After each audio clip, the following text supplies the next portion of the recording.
Good evening, good evening, good evening, good evening. If you're here live, by the way, if you're watching on the recording or you are listening on the Ads on This TV audio experience, a huge shout out to you.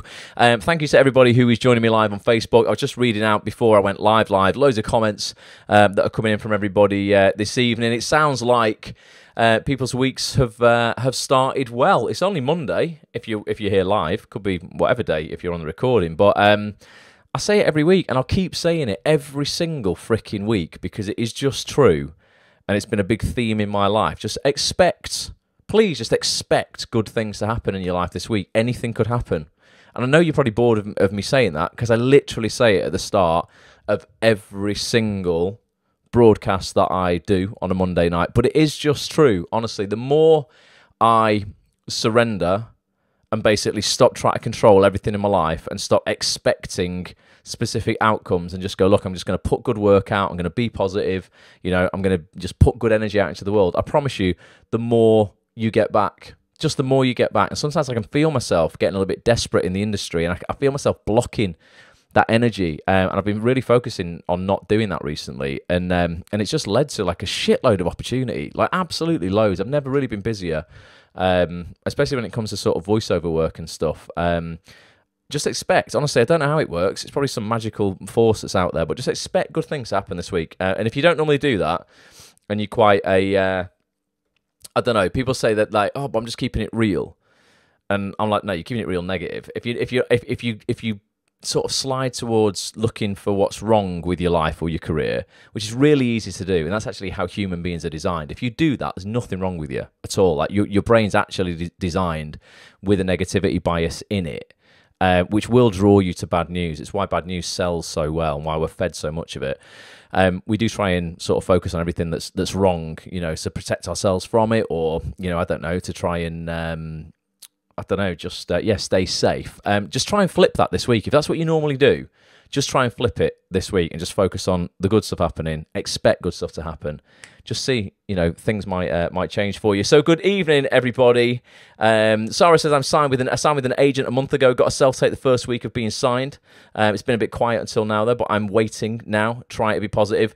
So Sarah, what I'd say is, like, what are you doing while you're waiting as well? Because, if you're making progress in any area of your career whilst you're waiting for developments to happen, you're going to feel miles happier. As human beings, we just feel good when we're making progress. It could be getting better at self-tapes. It could be, like hustling a few more hours in your side hustle and your day job to save up for, I don't know, a new microphone for your self-tape, or, editing your show reel doesn't cost you anything necessarily. Maybe you're putting money aside to shoot a new show reel scene, or you've not been in touch with any casting directors in the last sort of like 3-4 weeks. Maybe you want to explore some new casting director sort of outreach and that sort of stuff.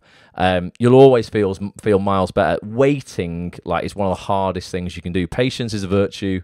I think in this game, when you couple patience with hard work, you win. But when you only work hard and you have no patience, or you're being patient and you're not working hard, you lose. So yeah, have a look at what you're doing, and just choose. Just go, listen, this week I'm going to choose one goal, one thing that I'm going to do this week that's just going to move me forward in one area of my acting career, so that I feel like I am making progress. It will definitely make you happier.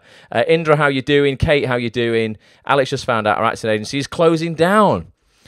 New chapter, Alex. Again, you've got to reframe it. You got to go, listen, you could, if you wanted, like I just said, focus on the negative there and just go, oh God, that's it then, going to be without an agent. Or you could look at it as going, actually, you know what, this is the greatest gift the acting industry's ever given to me, because now maybe, maybe you were just comfortable there. Maybe they'd not got you an audition in 3 or 4 months, and you were like, it's okay, I've got an agent, it's all right, I'm just going to wait, something will happen.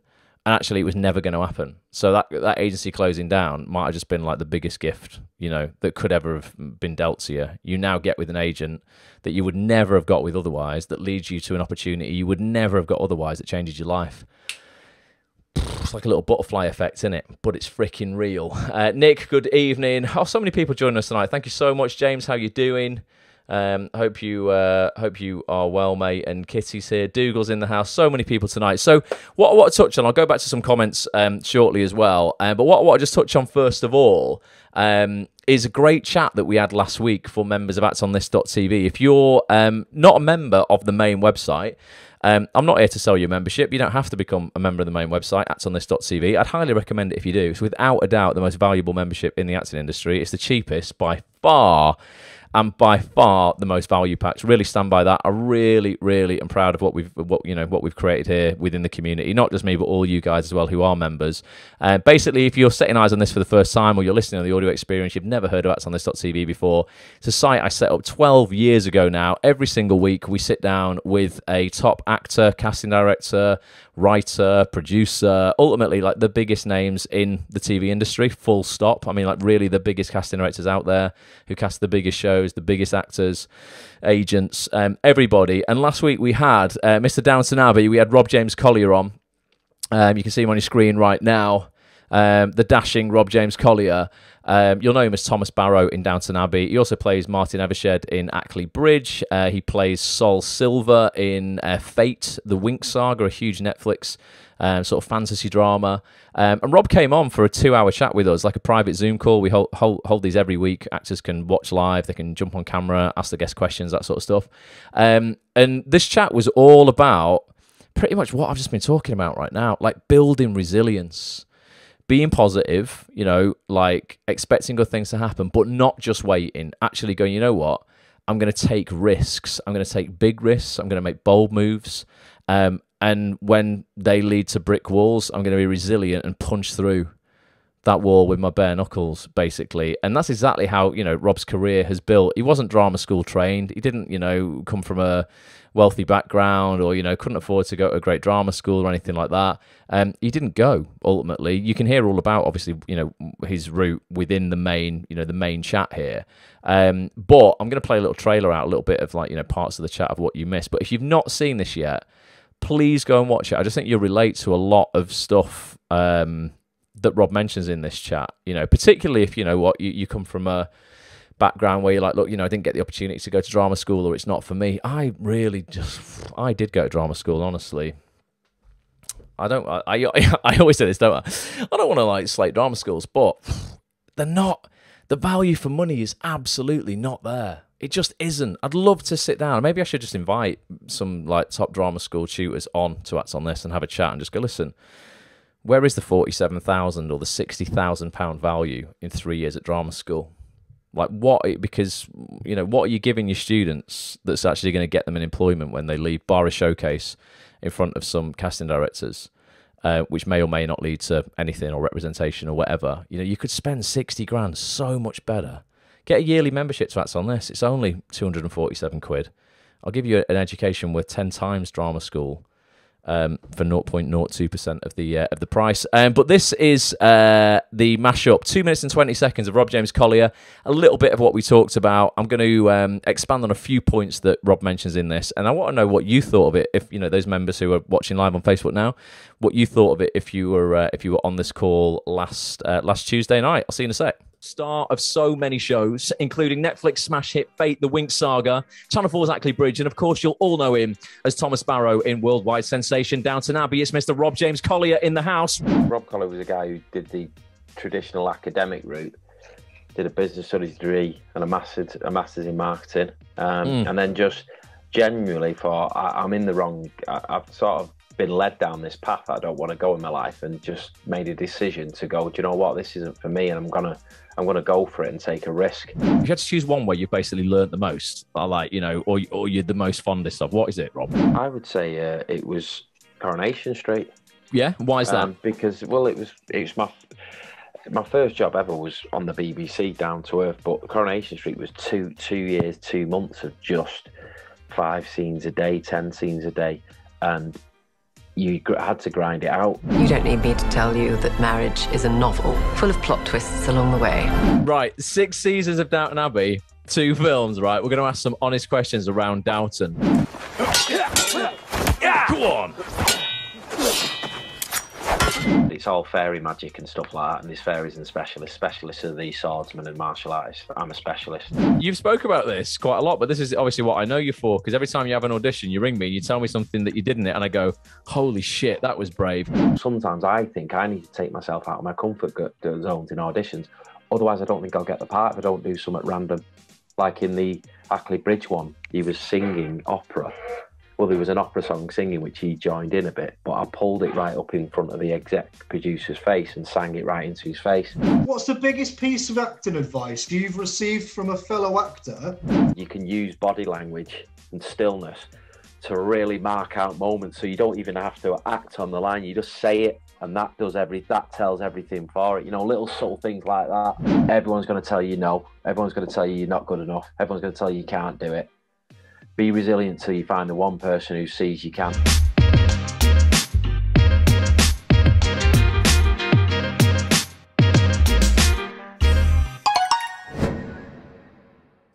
ActOnThis.tv, the full 2-hour chat with Rob there is in the members area right now in both video and audio only form. So those members who are like, oh, I want to catch up on it, but I don't have time this week or whatever you do, you're making an excuse. Put some earphones in. Listen to the audio only while you're on the way to your day job, or you're in the gym, or you're walking the dog, or you're ironing or washing the pots, whatever you are doing. There is no excuse. 90 minutes a week.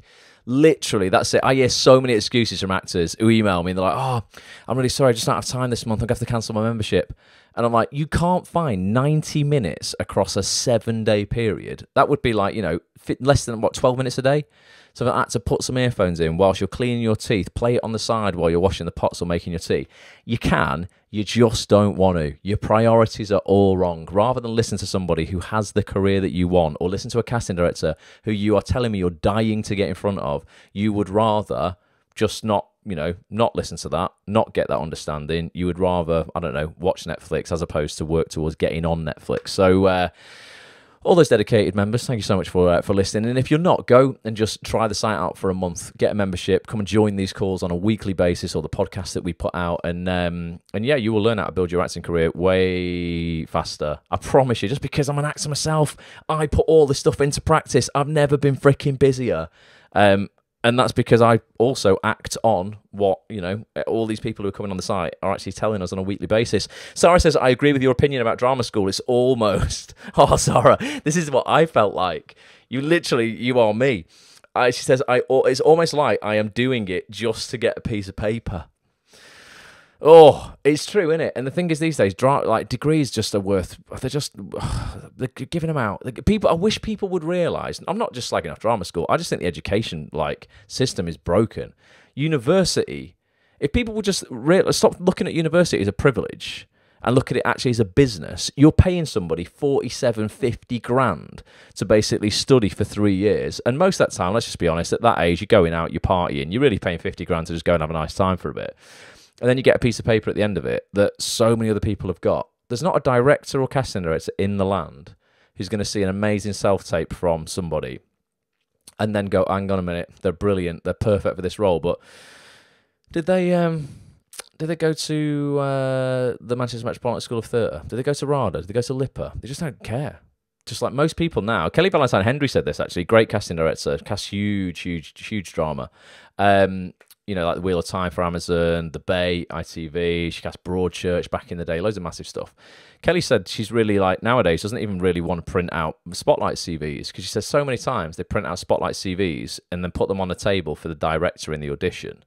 And at the end of the day, they've not been touched. The director doesn't even pick up the Spotlight CVs of the people coming in, because they just want to get to know the actual actor for who they are, and then just see them do their audition. Which I'm like, I completely agree. I worked in casting for quite a while, and I saw that as well. Nobody goes, frickin' hell, they're good. Where did they train? They just go, frickin' hell, they're good. Get onto their agency if they're available. Yeah, don't worry though, Sarah. You've got plenty of time to pay off the student loan. I'm still paying mine off. Don't worry about it. And I left 15 years ago. You get away with it for a long time, by the way.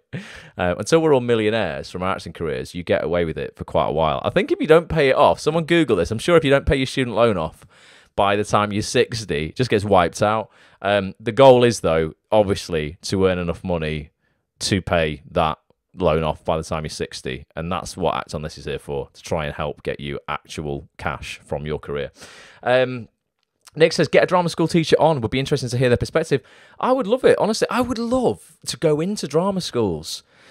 and set them like an actsonthis.tv curriculum up. Just, sell a membership to the drama school for their students and say, listen, if your students just go through these 12 Zoom calls that I've done with the biggest agents, the biggest casting directors, they're going to get like an invaluable education. So many actors in our community who have come to our community in this industry with no experience, like nothing, no agent, no real acting experience, and within 4, 6, 8 months have landed their first role on TV. And I'm not talking background work. There's nothing wrong with that at all. I'm talking real auditioned roles, because they jump on these calls each week. They listen to the information they're given and they act on it.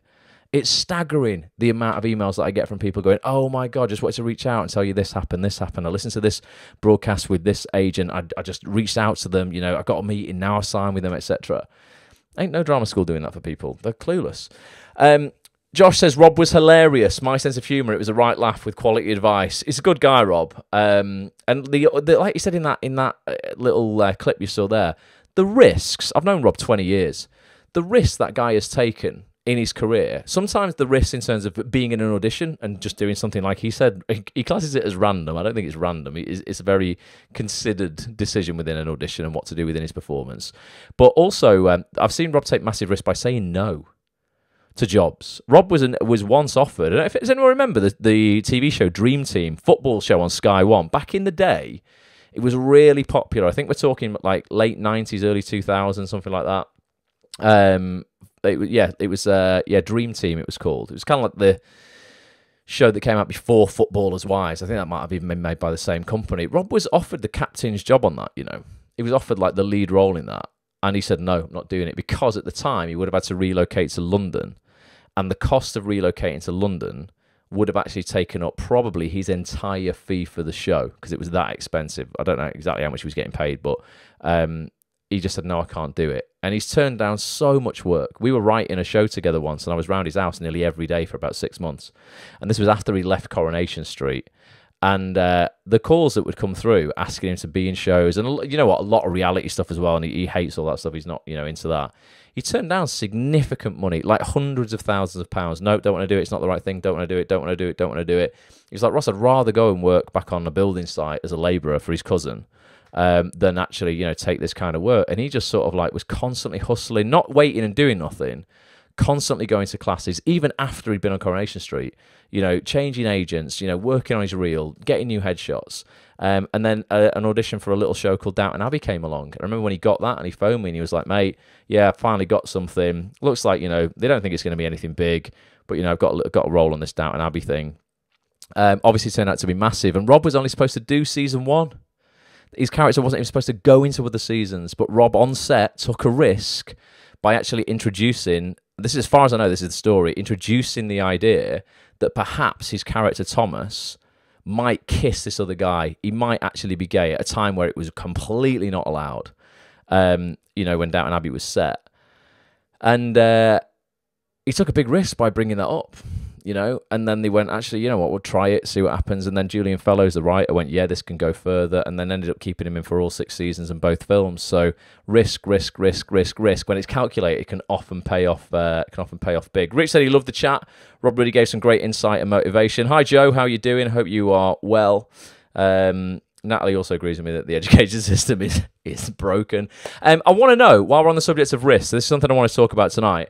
I would love to know, if you are happy to divulge, what is the biggest risk you guys have taken so far in your career? And it might be, not like a one-off thing in an audition. It could be something bigger than that, where, I turned down my job as a lawyer for 20 years, earning 100 grand a year, and I sacked it off. I've sold my house, I've downsized, and now I'm going all in on my acting career. I mean, that's a freaking risk, but fair play if anyone here has done something like that. I do know people who have done that, though. They've sacrificed, higher paid jobs because they're like, look, they realise that when they get to that point where they're getting paid what they thought they'd need to get paid to be happy, that actually it doesn't make them happy. I see so many people in that situation where they're chasing something external. I'll be happy when I get there, not realising they're already there. Like everyone in here, I promise you're already there. If you want to be, and people, I know I will probably lose viewers if I say this. You can. People are going to turn off, but I'm telling you, you can choose to be happy today. And I know there'll be people on here, and myself included, going through shit that's really challenging and can be really like dark, and where you're like, fuck, I don't know if I can, how long is it going to take me to crawl out of this hole, you know? Inch by inch, though, you're going to crawl out of it. And you will get through whatever you're going through right now, I promise you. This too shall pass, as they say. And then you'll look back and you go, fuck, you know what? I just denied myself actually being happy over the last 3 weeks, 4 months, you know, I don't know, 4 years, whatever. Because actually this was always going to work out okay. I was always going to get through it. And actually I just almost chose to stay in that state of like focusing on the negative, wallowing a little bit. We've all done that. But yeah, you know, you can choose. It's so hard. It is hard, but you can choose to find joy in whatever you're going through right now. You know, even if it's just going, you know what, I'm just grateful for the experience. I know I'm going to grow through this. I know I'm going to be a better person. You know, for those people who like agents are closing down and haven't got jobs that they wanted, or something bigger than that, maybe a health issue or a family issue, a relationship issue or whatever, I promise you, but it's an unpopular opinion, because I would be the first person a few years ago to go, fuck off. Oh yeah, you come and deal with what I'm dealing with and tell me you can choose to be happy, because I can't just choose to be happy. I'm going through like an awful time. But you actually can. You are probably already there, even though maybe you're striving, going, oh, but I can be happier when I get there. I've just seen so many people in our industry end up getting to that perceived there with loads of money, loads of great jobs, still crying every day. I mean, like literally, there are actors that I know who are massively celebrated, who have, you know, got all those things that most people probably watching this or, you know, listening to this want. And yeah, they have, you know, they call me sometimes going, yeah, I've cried every day for the last 7 days. I mean it, and I'm not making it up. Like that's real. Like, you know, I meet a lot of, you know, well-known actors and successful actors obviously doing this. And a lot, you know, I get to know well and become friends, and they confide, and like, there is no there, guys. I promise you, you're already there if you want to be there. It's difficult, but you can do it. Right, what's going on in the chat? The debt just gives me so much anxiety. Georgie says, "What's that for?" Is that for drama school? Oh, Alex must have googled it. It says 30 years, then it gets wiped. 30 years. So hopefully people will be earning enough to pay their student loan back. I hope you know what though? I'm 15 years in, and I still owe about it's not much now. I owe about £6,000 on mine. Do you know what? Little warning, by the way. I've got a letter here. I can't show it you all. Talking about, this is going off piece a little bit, but I need people to know this in the community. This is from HM Revenues and Customs. I changed accountants in 2019. I moved from a really rubbish accountants, I won't tell you the name, but they were terrible. Kept getting my accounts wrong. To a brilliant accountant, Glyn Jelly from Summit Chartered Accountants in Media City. He deals primarily with people in the acting industry, and he's just brilliant. If you have not listened to the chat that I did with Glyn on actors' sort of money and accountancy and stuff, I know it sounds boring. Again, I'll probably lose people. They'll be like, oh, I'm not interested in that. If you're interested in money, you need to be interested in this. Because this chat alone, if you just go on Acts on this, just if you're in go into the members area, this chat alone can save you thousands of pounds. I really mean it. Click into the premium membership, and then just click on the search thing at the top here, and just type in Glyn, Glyn. It's going to bring up Glyn's session here. Oh, he's on 2 with us actually, but yeah, setting up as a self-employed actor with top actors accountant Glyn Jelly. Go watch this in the members area or listen to it.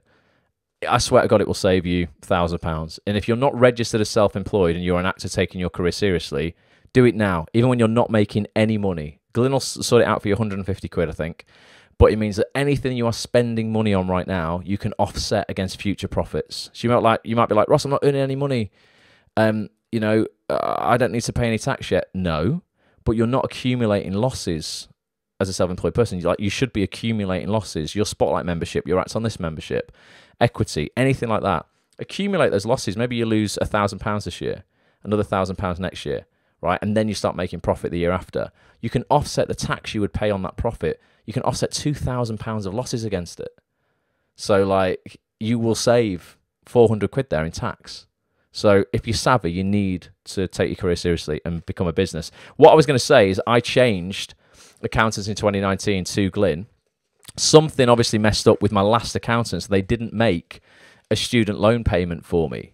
So I got this week from HM Revenues and Customs saying that I now owe them, and they want it now by the 25th of June, £2,755 student loan payment. I'm going to have to ring up and pay tomorrow.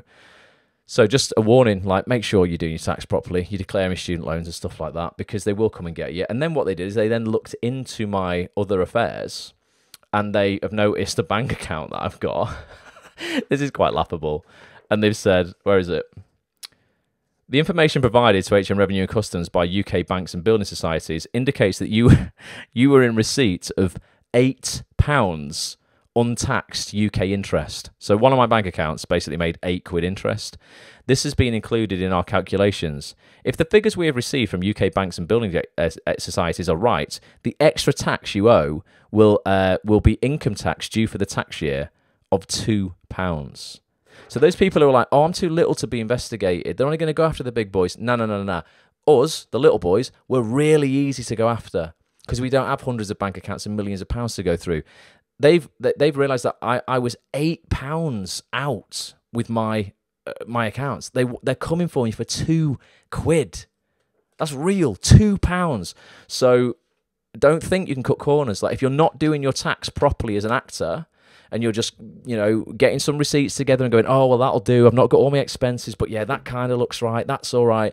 They will come for you at some point. And if you've not got all of your shit together, like, they want it all. They want every penny of your tax. And if you can't prove you haven't got all your piece of paper together, all your receipts, everything, you're going to get stung and you're going to get fined. So that's why, signing up with somebody like Glyn and having him his company take care of all of this for you, is just like worth its weight in gold. So take all of your finances seriously, definitely. Let's have a look. What else is going on? I'm gonna have to just skip down a few comments, guys. Bloody HMRC, says Natalie. I bloody agree. Joe got a bill for £700 national insurance. She had 48 hours to pay it 2 years ago. They come for you, don't they? They come for you. So going back to risks, I want to know what people's biggest risk was in their kind of, loosely connected to your career. Dougal says, I joined Glyn today, in fact. What, Dougal, what are the chances of that? You've not made a mistake, mate. You've made the best decision you could have made there for your like finances and that. So I really mean it. Glyn is fantastic. Tell him I said hello, mate. Georgie says the accountancy podcasts were brilliant, made so many notes. Honestly, I know it's something that people will go, oh, it's boring, I'm not interested in that, I'm creative, I'm an actor, I don't want to learn about finance. Like, with respect, it's probably why you're struggling with money. It's why so many actors struggle with money, because they focus on, oh, but I'm the creative, I don't deal with money. No, you're a business, you're a freaking business. You will be poor if you, that's just the brutal reality of it, if you do not understand the business of this business. That's what Act On This is all about. I don't teach people to act. I'm never going to do that. People email me all the time going, oh, are you going to do classes? No, I'm not an acting teacher. I just teach people how to make money from acting. If you are an actor and you want to audition more, you want to be on TV, and you want to actually earn money from your career rather than being sad all the time, working a shit job you hate, like I did for 11 years, then you need to know this stuff. It changed my life, and I really started to understand actually how finance works, how investments work. Although, do you know what? Don't listen to me. If you ever see me tweet anything about cryptocurrency and things I've invested in, I'm having a very, very bad time of it at the moment. The cryptocurrency market today has literally collapsed again. Like, I can't tell you how much I'm down. Like really significantly down. Massively so. I'm not going to cry about it, but like really down. So don't put any money into crypto. But maybe now's the right time to do it whilst everything is so freaking low. But don't do that off my advice. I'm not giving any financial advice out here. Kanke, how you doing? Says, currently using my maternity leave to pursue my career. I was on set when baby was 6 weeks. And now hopes of landing first TV role before I go back to the day job. If I do, I'll likely leave 9 till 5. Risky. It's brilliant. Do you know what, though? It's funny sometimes because I think I'm going to flip it back on you, Kanke. And this is not advice like at all. You're in a position different to me. You've got a kid, right? I haven't got that dependent, relying on me. Do you know how I looked at it when I was doing my day job? I was working. This is going back so many years ago. Luckily, I think I got out and started earning, like my career full time as an actor. When would it have been? Like 2000 and 12, something like that. Probably a good 10 years ago. I kind of flipped it. I went, actually, what's the bigger risk? Is the bigger risk leaving this job that was a shit wage? Honestly, Kanke, I was on about, this is 10 years ago, I was on about 12 grand a year. I could basically afford to pay my rent and like buy some food from Aldi. Like, that was it. A couple of nights out here and there. And I was like, what's the bigger risk? Is the bigger risk doing this again and again and again and being miserable? Or is actually, you know, the lesser risk jumping ship and actually going for what I want in my life? Because I'm actually risking way more by staying here. I'm risking a life that I got one shot at that I just wasted. So sometimes, yeah, people think, oh, it's a risk leaving my day job. I think it's a risk freaking staying there. But obviously, you got to have a plan together. I did save up money for 6 months, nearly a year. Actually, probably by the end when I really got out, cut my hours right down, but I saved up. I made sure I got my ducks in a row when it came to particularly voiceover work. I'm doing so much voice acting now. Like, I keep saying I'm going to do more sessions on ActsOnThis.tv around voice acting, but honestly, like, I'm doing 8 hours of it this week. I did about 8 hours last week. The money is really good. There's an abundance of work out there. There's so much content being made right now. And if you like basically doing silly voices for cartoons, it's an area of the industry people should really, really explore because it's proper acting. You know, you are, you know, using all your acting muscles. You're just not on screen. You're just a little character. Currently, I was playing a green wolf today called Professor Wolf. I'm a tiger on Thursday. What else have been recently? A character called what's he called? Mongefuoco. He's in Pinocchio, basically. The BBC remaking Pinocchio. But I got all of that stuff together, Kanke, first of all, and then, you know, so I knew I had kind of work to go to, and then a few months' money to sort of, you know, lie back on. But when it comes to risk, sometimes we just need to make a paradigm shift in our heads about actually what a risk is. Is it actually more risky being unhappy, staying in a job and having a life that, you know, you don't really, you know, you wouldn't have ideally, you know? It's interesting. It's interesting how we look at risk, basically. Laurie says, going to uni in the UK is so expensive. I'm from Belgium and didn't have to pay for anything. I actually got paid. Wow. I didn't know that was a thing. So, right, we're all going to Belgium. Because I don't know. How many degrees would you do? I'd probably maybe do a few. If you're going to pay me, just pay me to have a nice time and get a few degrees. I'll do that. That's interesting. Yeah, you don't get that in the UK. Belgium all the way there. Let's have a look. Nick's sister's a qualified accountant. Nice one, Nick. Get a deal from her to do your accounts. Rachel, good evening. Hope you are well. What are you saying there? Sorry to hear that. I hope it will pick up again soon. I don't worry about it. Yeah, it's not all about the money, Rach. I'll just give him HMRC everything that I have. I've got my health. That's all. It's genuinely, I really mean that. Actually, that really is all that matters. I promise you. Remember when I said last year? Probably was it in the second lockdown? Remember when I said maybe oversharing here? But you know, I found that mole. I was in the shower. I found a mole like on the bottom of my stomach here. I thought that's not right. It doesn't look right. That. Sent a picture of it. Sent it to the GP. And I thought he was just going to say, no, fine, that Ross, sweet, that mate. He sent me a message within 2 hours, a text message going, oh, okay, yeah, that definitely doesn't look right. I've put you on a 2-week urgent skin cancer referral. And I went, oh, shit. Googled it and went, I could die in 6 weeks. I mean, like, genuinely.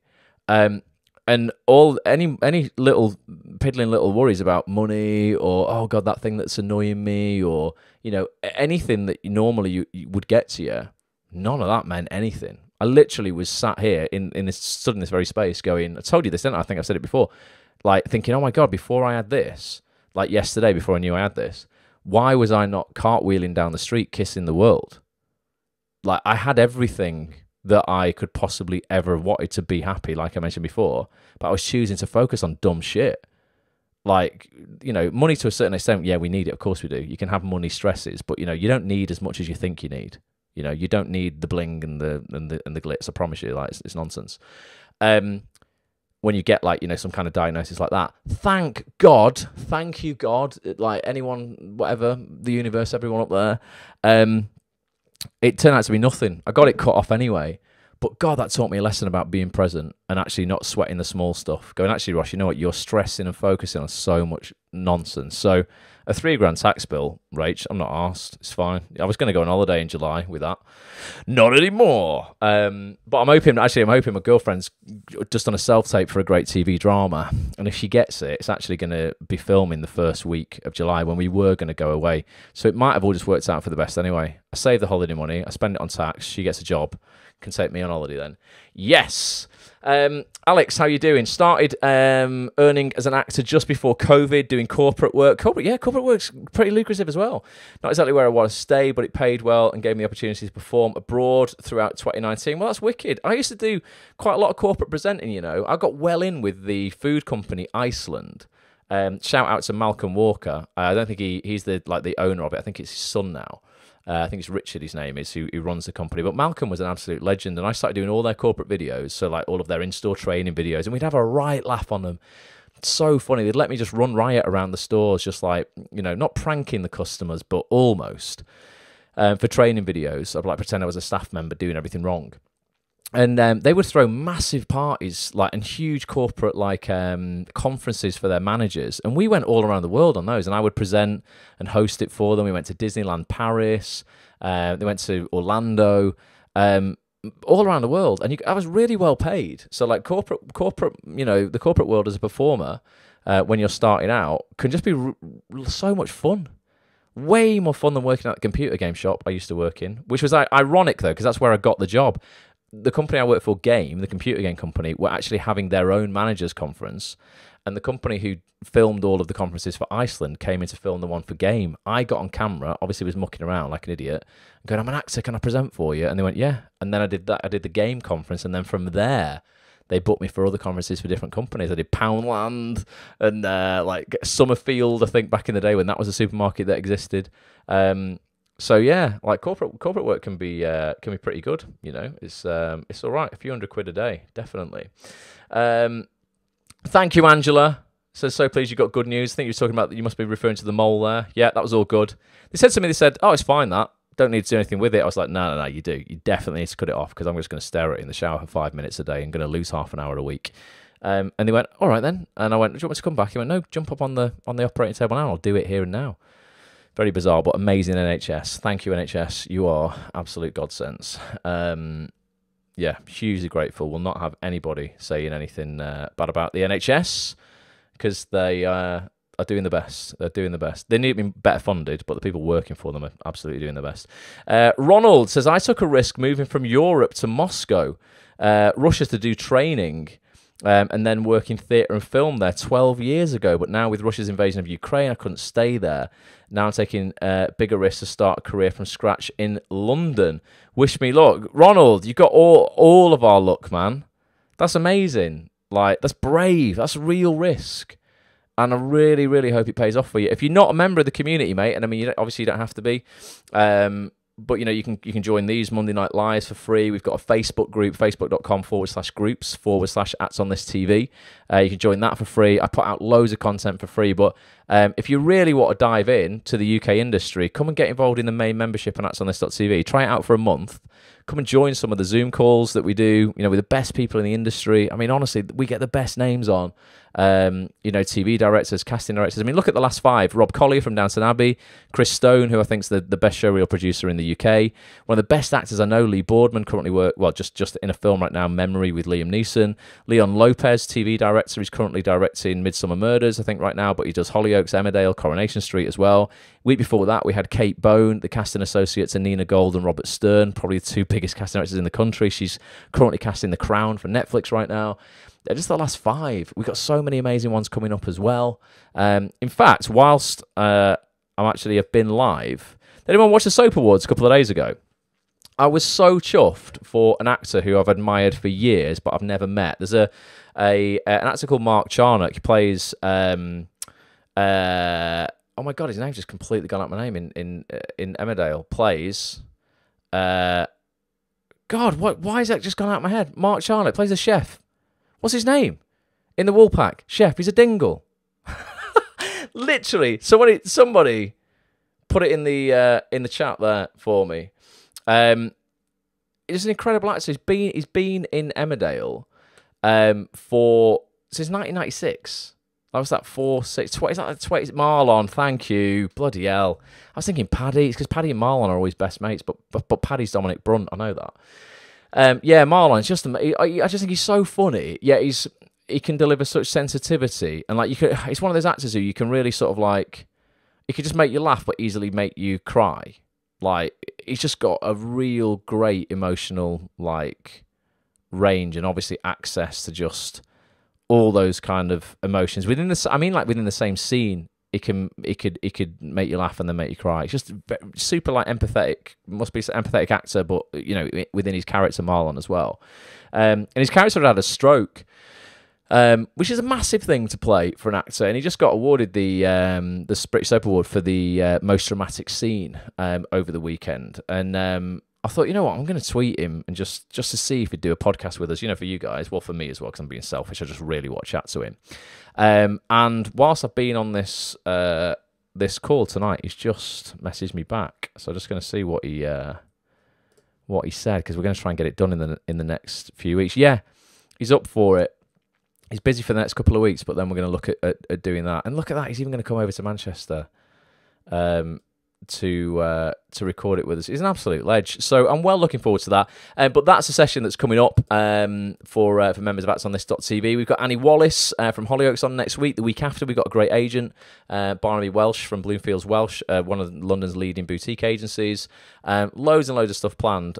So going back, Ronald I was talking to, wasn't I? Yeah, come and get involved in the community. We've got so much going on, and there's probably 250 hours worth of recorded content from previous sessions and podcasts with the best names in the industry in the members area as well. So get involved in that. Has anyone put here the biggest risk they've taken? We've heard a few. We've obviously had Ronald's, we had a couple others. Anyone else taken any massive risks that they think might be inspiring, that have paid off? Or maybe they haven't, but you've learned something. There are no failures. You know, as long as you're learning, you are succeeding. I'm a big believer in that. If you've taken a risk in something and it's paid off, or you've learned a lesson you want to pass on to others, please let me know in the Facebook comments right now. Or if you're listening on the audio experience or you're watching on the replay, tweet me at ActOnThisTV. Drop us a tweet. Gary's in the house. Gary Cannell, thank you, mate. He says, enjoying your show. Jerry, not Gary. Jerry, I can't bloody read, Jerry. Sorry, mate. I've got bad eyes. I had to zoom in on that then. Thank you for being here, though. That means the world. So keep putting your biggest risks that you've taken, whether they paid off or not, in the chat. And then we've got like 14 minutes. So just chew the fat on anything. I've picked out a clip that's a few minutes long that I want to end the show with tonight. What I'm doing now is I'm diving into the archive every week. And I'm just picking out like a little piece of micro content we've produced from one of the Zoom calls that we do every week. So it could be with a casting director, with a director, with an agent, actor, a writer, a producer, just a great name in TV. And I'm just picking one out of the archive each week to play out on these broadcasts just to end with. So I've got a really good one from a great casting director called Andy Morgan. He was a casting director. Oh, he's done everything. But like back in the day, man, he was the guy who put Idris Elba in Luther. Like, you know, he really knows his stuff. And I know there's a lot of actors still, even though I preach it every single week on all our live calls for members and the Facebook Live and everything, every piece of content I put out, I'm always preaching, like, listen, you've got to put yourself out there. Like, you know, actors, you know, you could be the best actor in the world, and if you're just sitting at home a little bit scared, hoping, you know, that someone's going to come and save you, it's never going to happen. No one's going to knock on your door. I promise you, there's just too many people wanting to do this. That's just the reality of it. You know, you absolutely need the confidence in yourself to reach out to casting directors and directors and producers as well, writers maybe as well, other actors to collaborate with, just everybody. The more conversations you can have in this industry and in life, forget acting, just have conversations every day with people you don't know, and it will lead to great things, I promise you. But yeah, it baffles me sometimes that actors are like, you know, on one hand, they want to perform, they want millions of eyes on their work, they would love to star in the new season of Stranger Things on Netflix or whatever, and yet they're shit scared of reaching out to just one individual at a time. You want millions of people to look at you. How are you going to cope when you walk on a film set or a TV set and there's 60 people looking at you to deliver? You know, not fuck up, not get it wrong, remember your lines, walk and talk. Like, you go into an industry where you want everyone to look at you. Why are so many people in our industry so scared for just one person to look at their show reel? It makes no sense whatsoever. And if that's the case, you've got to really have a word with yourself and sort of like figure out where that block is coming from, where that insecurity is. why you're not like, jumping for joy at the prospects of thinking, oh, someone new who's never seen my work's going to see it today. It could lead to something good. So I've chosen a clip really from Andy, again, just really hammering home that point. Get your shop window together, get your spotlight profile together, get however you want to display your work together, and just get it out there this week. You've got another 4 glorious days left of this week, so you've got plenty of time on the clock. So for the last few minutes, we got like sort of 11 minutes. Anyone, I'm just going to throw it open to you guys. Anybody got any questions, anything going down in your career that you just need a little bit of clarity on? Maybe you want, just some ideas around something, you want some feedback from me or the other people who are watching this live. Anything to do with your career, show reels, headshots, marketing, voiceover, I don't know, side hustles, anything at all. And mindset, which is a massive one, like I was saying there. I'm going to host, by the way, I'm going to do a weekend. Let me know if you're up for this. I'm going to do a weekend in September. It's going to be a full 2-day event. It's going to be on Zoom, so it'll just require no travel and no expense for people. Come to Manchester or whatever. And it's just going to focus on all things positive psychology, science-backed positive psychology, and mindset for actors in particular. And ultimately, it's a confidence-building weekend. People say you're born with confidence. That's the biggest lie. Oh God. That's it. Honestly, there's so many things in society that you're told that I promise you've been lied about, and that can be like your money mindset, about your earnings potential, all kinds of things, your body composition, like how far in this industry you think you can go or whatever. People lie all the time about like, everything like that. And we're told, people are born with confidence. No, they're not. Confidence can absolutely be manufactured authentically. And I'm not talking about faking it till you make it. That's a lie as well. It's the worst piece of advice anyone could ever give you. Fake it till you make it. You can manufacture authentic confidence through a process we're going to take people through, on this weekend. But it's going to be probably like a 16-hour event. I'm not sure exactly how many people we're going to allow on that event. Probably 100. I'm going to put tickets up for sale within the next sort of month or so. But let me know if you'd be interested in something like that, because I just think a lot of actors get in their own way. There's so many super talented actors that I meet on a daily basis, and I'm like, why are you not on TV? Why are you not working? Why is nobody seeing your talent? Because I see it, but you're just too afraid to put it out there yourself. So I just want to suffocate everybody's excuses basically around the belief that they have in themselves. You will never, I promise you, you'll never raise yourself above your own opinion of yourself. So if your own opinion of yourself is that I'm an okay actor and this industry's hard, so I'm probably not going to make it, you never will. You cannot possibly go further than how far you believe you can go. And it's not about being delusional and going, oh yeah, I'm going to be a Hollywood actor. That's probably unlikely for a lot of us. I'm not going to compete with Brad Pitt probably. But working on a show or a film that he is in, that's something I believe I could do. You don't have to be the lead. I watched Jurassic Park yesterday, Jurassic World Dominion, the new one. I watched that yesterday, and I saw people within that. Oh my God, I know that actor. Really small roles. Nina Gold cast it in this country, but there was UK actors. Small roles. Like at the end, there was this paramedic who was just wrapping up somebody's hand at the end. Had like a couple of lines. And I've seen that actor on Twitter, like not a famous actor, and they're in a film, with Chris Pratt and some, mega names. Like, you can work with some fantastic people. You don't have to be a megastar. But if you don't ever believe you can because you're getting in your own way, mindset-wise and psychology-wise, you never will. So I can't wait for that. I think it's going to be a really, really exciting weekend. It's not just going to be me that's teaching that as well. There's going to be loads of other guests as well. I've got some really great names that are going to, be involved and do some guest sessions as well. Joe's up for September, she said, but not the first weekend. It's not going to be the first weekend, Joe, because it's my birthday, actually, the second weekend, and my girlfriend's birthday on the 31st of August. So it'll be towards the end of September, I think. Sam says, what have you said here, Sam? Any particular interviews which are best to watch for auditioning for feature films? On Acts on This, there's probably, you know what? I mean, they're all good because I don't think film and TV are that different. There are a couple of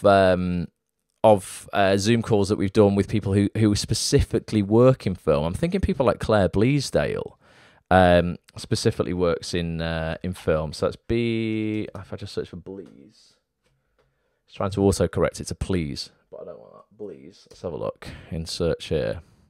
Oh, why has that not come up? Please, Dale. Oh, maybe it just wants the whole word. Please, Dale. No, I'm clearly spelling your name wrong, Claire. Apologies. Apologies for that. Let's try again. Let's just search for Claire.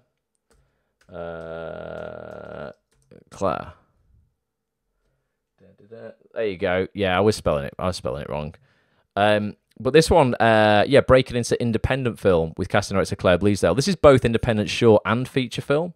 That would definitely be a good one to watch there. But I mean, every feature we've got in the casting director section, watch them all if you've not watched them. If there's any you've missed, if you just scroll down, I know there's a lot of features on here. That's the ones with actors, they're the ones with agents. These ones with casting directors, I mean, you'll see 10 on each page. So if I go on show more, you got 50 there, literally with the biggest names in the industry. They cast the biggest shows in TV and film, full stop. But there's not really a different discipline. You know, the theatre auditions and film and TV, very, very different. Very different. Very often you can have the script in your hand in a theatre audition. TV, that would never be a thing. You're not workshopping stuff generally up on its feet like you would be in theatre. But go and watch them all. But particularly that one with Claire, if you've not seen that, Claire's wicked, really, really great casting director. Working on good stuff, and particularly casts a lot of really good films from really good filmmakers. People like Jason Wingard, great filmmaker. She casts a lot of his stuff. A lot of the northern sort of Manchester-based film. Claire's very involved with. But yeah, definitely check that one out. 100%. Joe's saying here, Bodie, so that's an agency. Do I reach out for a third time? It would depend, Joe, if you've got something fresh to say. And what I mean, do you mean they haven't replied yet from the first two times that you've got in touch, or have you had a rejection from the first two times you've got in touch? And because if that's the case, unless something's changed drastically, that's probably worth moving on from if you've had two rejections. But if you've reached out two times and you've just not had a reply, then yeah, I would definitely reach out again. I would just give it some time, make sure that make sure stuff's going to the right email address from them as well. If you say no reply, yeah, absolutely, definitely, it's definitely worth reaching out. Just depends how long ago it was when you reached out previously. But yeah, no, honestly, yeah. That's the thing. It's kind of like you've got to get a yes or a no, haven't you? And so for me, like it's one of the most annoying things in life. Like say I'm reaching out to somebody and I'm asking them to be a guest on Act on This, to do one of our Zoom sessions or a podcast with me. When they ignore it or they don't reply, that's the most annoying thing. Getting a no isn't annoying at all. Getting a no is like, thanks ever so much, because now I know and I'm not going to waste any more time pursuing it. So yeah, if you have your mindset on a particular agency, I would reach out until you get a no. And it's not being a pest, it's sort of articulating that within an email. Say, listen, if it's a no, you can't take this any further, could you please, even if it's 2 words, no thanks. I'd so hugely appreciate an acknowledgement just so that I can move on. I always ask for that, definitely. When I'm ever reaching out to anybody, I always say at the bottom, I know it's a huge ask, but if you could just drop me even 2 words to just acknowledge you've got this, I'd hugely appreciate it. And they often do, even if it is just all received, thanks received, just something like that, just so that that they've got stuff and they've looked at it. No problem, Ronald. So huge thanks for the support and everybody. To me and everybody, it means a lot. Pleasure, man, and good on you for taking the risk. Michael says, do you have any personal recommendations for branching out to voiceovers? I've been looking at Gravy for the Brain and the Voiceover Network. Yeah, Gravy for the Brain, massive. I'm a huge fan. Ultimately, Gravy for the Brain is the equivalent of Acts on This.tv, but for voiceover artists. Michael, are you a member of Acts on This, mate? I'm so sorry if you are, and I'm just like, I can't keep up with everybody who's in the community at once, basically. But if you scroll right to the bottom of the members area, past all of the features, mate, you should see this on your screen now. There's a section, if I get to the bottom, saying here, save on voiceover training with Gravy for the Brain. If you're an Acts on This.tv member, you get 25% off Gravy for the Brain. I can't click into that section because it'll show everybody publicly like the discount code and stuff, but there's 25% off there, so you save. It's something like a tenner a month on your membership for Gravy for the Brain. I'm really big fan of Peter Dixon, he runs that, and Hugh Edwards. They're really, really great guys. I know them personally. If you're not sure whether you want to sign up for Gravy for the Brain yet, just go into the search in the members area here again. and then just type the word voiceover. I always spell it all one word. Some people do it too. I can't spell tonight. There you go, voiceover. I've got quite a lot of features on here, mate, that I've done that will walk you through exactly how you start off in voiceover. God, there's loads. The ones I would look at, this one in particular, and I'm going to get my voiceover agents back on because there's some new agents within the agency. So this one's called Launching a Voiceover Career That Lasts with top voiceover agency, the Voiceover Gallery.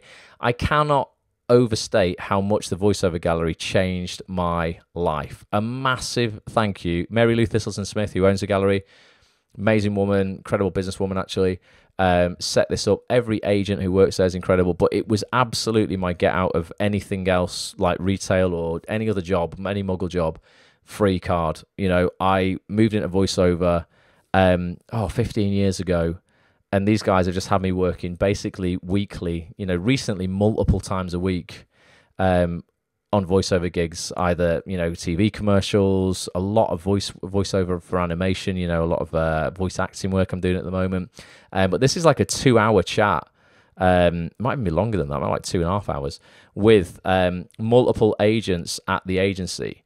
There's been a couple of, and we go through everything there. We're looking at voice reels, but they literally walk through absolutely everything you need to do in order to basically get signed by a top voiceover agency. Because then your life becomes a lot easier because they get you all the work. You do a voice demo, you've really got to understand what goes into a voice demo. It's not just reading a part of an audiobook and stick it on your spotlight. That is not what voice demos are. It's really understanding the formula of voice demos. So I would definitely look at that. That could change your life. There's also, this is a podcast I did with Peter Dixon himself, Mr. Voice of the X Factor, you know, Alexandra Buck, that geezer. It's not a video, it's just a podcast, but I went down to a studio in London. Me and Peter recorded that. We had a great time together. And then I had him back on to talk about Gravy for the Brain itself. And it's this feature here, getting the best voiceover training with voiceover man Peter Dixon. He talks all about Gravy for the Brain. And we actually walk you through the website and all of the features that are on there and how it works. So if you wanted a sneak peek at it before you got a membership, you could, you know, we literally walk you through what's going on there. So Peter needs to give me some commission. I'm just basically selling Gravy for the Brain memberships for him. But I just believe in it. I never, ever promote anything that I haven't used myself. And like, you know, I just wouldn't sell anything to you guys that I didn't really, you know, really believe in. My reputation is worth more than anything else. So I would check out those, Michael. Hopefully those features help. If you've seen those, maybe you are a member already, you've seen all that. I will be doing some more this year with, like I said, I'm definitely going to do an updated session with my voiceover agents because a few people have left the agency since we did that one. A few people have moved in. I might do that as a Zoom session, or I might do that as a podcast that people can get access to, but definitely going to look at that. But yeah, if you've not explored voiceover properly, mate, oh god, like I say, it changed my life. When I realised I could earn 3 months' wages in an hour doing voiceover from where I was working in retail, I was like, why am I not putting all of my effort into this? And that's what a lot of people just don't do. So many people come up to me, mate, and they annoy me because they just go, oh yeah, I'm thinking of doing some voiceover on the side. And I'm like, well, you're never going to win then, because it's not something you do on the side. If you're not going to take voiceover as seriously as your acting career, because there's way more work and way less competition, you're not looking at it right. You're not looking at it right at all. It's so much more lucrative than being on screen. I would be in adverts for Jet2.com and actually be in the advert, and I'd go out to Mallorca for a week and we'd film it, and I'd get about 1,800 quid or something like that for being in the advert. And then I'd come home and on a separate contract, I'd get to voice the advert as a voiceover artist, and I'd get $4,000. And I'd do it in an hour and a half. So I could work, you know, even on a commercial job, I could work on screen for 1,800 and have to go through all the hassle of travelling and all that sort of stuff. Or I can just pop into a studio in Leeds at VTR North and do the voiceover, and I could get double. So like voiceover, honestly, people are sleeping on it. Don't sleep on voiceover. You're like, I mean, I shouldn't even be saying it because I'll just have all the work. Like, I don't want everyone to get into it, but I just feel like, you know, I just feel people are overlooking it. Don't sleep on voiceover. Last question, Kanke says, what's the best way to learn accents and gauge if it's at a high standard? And are your family and friends good judges? Well, it depends how honest they are, K. Really, you might have like someone who's brutally honest in your family, and yeah, they'd be a good judge. If they just say everything you do is amazing, that's probably like our mums. They all say that. Then probably not a good judge. Best way to learn is to be around the people who are authentically of that accent. If you can't get around those people in real life, and they're not happy to sit down and sort of teach you and record sentences for you to copy, etc., and sort of you can just spend time with them. YouTube is brilliant. There's so many videos on YouTube, teaching like good accent coaches. I'm not just talking about some guy who thinks he can do great voices. Just search for, accent coach, I don't know, Glasgow or whatever it would be, Glaswegian accent, Geordie accent or whatever. You'll find some shit, but you'll find some really good videos on there that walk you through that. There's also an app called the Accent Kit, which is really good, which is pretty cheap as well. I worked with the guys on a Peter Kay comedy where they were on set actually helping us with these proper dodgy Cockney accents like that. They were really good, but they created an app called the Accent Kit. And Natalie Grady, she's very good. She's an accent and dialect coach in our industry. Her Twitter handle is @NatGrady, NatGrady. She's a dialect coach on some really big dramas. She was helping everybody the last time I saw her on All Creatures Great and Small, the Channel 5 remake, helping people with those sort of Yorkshire accents. So there's some great stuff out there, paid and not paid. You don't have to pay for all that. There's a lot of free resources on YouTube. You might have to sort of tread through some dodgy stuff before you find the good stuff, but just keep having a look. You will find it. Right, the accent, the Actors Academy, according to Nick, says has some good accent videos as well. So yeah, check that out. But yeah, the Accent Kit is the app, Accent Kit. I'm pretty certain I looked at it for a couple of weeks ago and it was still there, so they're still doing work there. Thank you so much. It's 10:05. I didn't realise how fast this has gone. Thank you so much for being here. Everyone who's joined me tonight, massively appreciate it. Always love hanging out with you guys. This hour has flown by. Huge shout out to those people watching or listening on the recording. Really means the world that you are here as well. If you're not a member of AtsOnThis.tv, please give us a go for a month. Let me show you, and everyone who's a member here who you've heard from tonight, just show you what an incredible community we have here, how everybody has each other's back. It's more than just tuning into these features. You're becoming part genuinely of a tribe who give a shit about each other. Really mean that. There's a private community on the website, and there's also the Facebook group we've got. The support within that for people is incredible. When people need readers for self-tapes, everyone's jumping in. Someone gets a job, everyone's celebrating that. Someone's down, everyone's lifting each other up. It's an incredible community, and that's you guys who've created that. So hugely appreciate everyone who is a part of that. I'm going to play this little clip to finish this clip I mentioned before about Andy Morgan. This is just for people this week who might be sort of, I don't know, just doubting themselves about whether, I don't know if I should reach out to somebody or not. Please get over that fear. And just, if you've got one piece of work that you're like, this is my best work that I have and I'm proud of it, send that out. You don't have to send a full reel out or anything like that. If you've got something that you're really proud of that you think's showing you off to a great level, and you think it's relevant for a particular show or a particular casting director, then get it out there. Get it out there this week. If you're struggling to find people's contact details, because I don't know who to get it out to, get an annual membership to AtsOnThis.tv or upgrade to one, and you'll get access to the most comprehensive database on earth of casting director, casting assistant, and casting associates contact details. I've got it here called the Ultimate Contacts Database. You get that for free.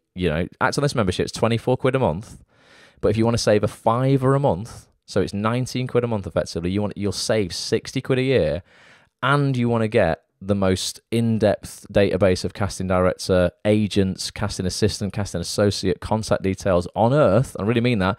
It's only just been updated today. I'm going to update this today. It was last updated in April, but producer Petch has done an update literally today that I'm going to put online this week. Upgrade to an annual membership. You will not only save £60, I'm going to give you that for nothing. And if you want to upgrade, log into the members area here. Sorry if you're listening to this, and put it on my screen. Click the green button at the top of the members area. It'll take you down, and you can click on here, Explore Yearly.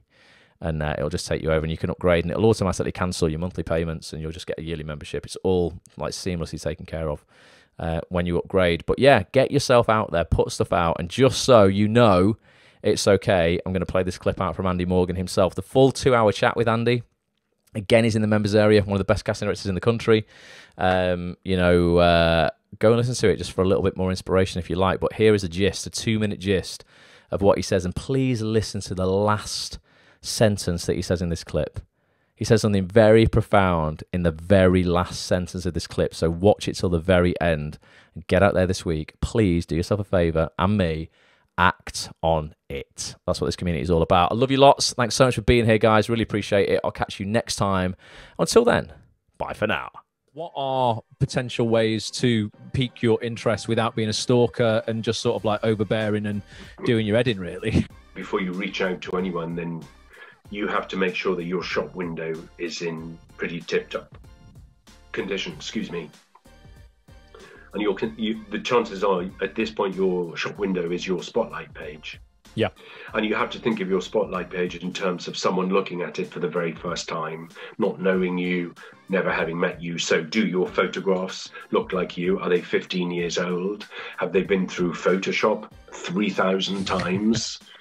You know, all I want from a photograph is I want it to look like the actor. My personal preference is for playing age to be within a 5-year bracket. Make sure it's clear on there what your native dialect is. You know, don't put 5 native dialects, because then I don't know who you are. Gone are the days when actors could only have a show reel if they had material that had been transmitted on television. We have things called iPhones now, and I've seen actors do extraordinary pieces of work in their kitchen. And I would say to actors, never, ever, ever put anything up, any tape up on your spotlight page that you are not anything other than jumping up and down about. You only want us to see you at your best, especially if it's an introduction. This is how you get on people's radars. You mail us. Yep. And any casting director who says they don't want unsolicited stuff, we are only as good as the actors that we know.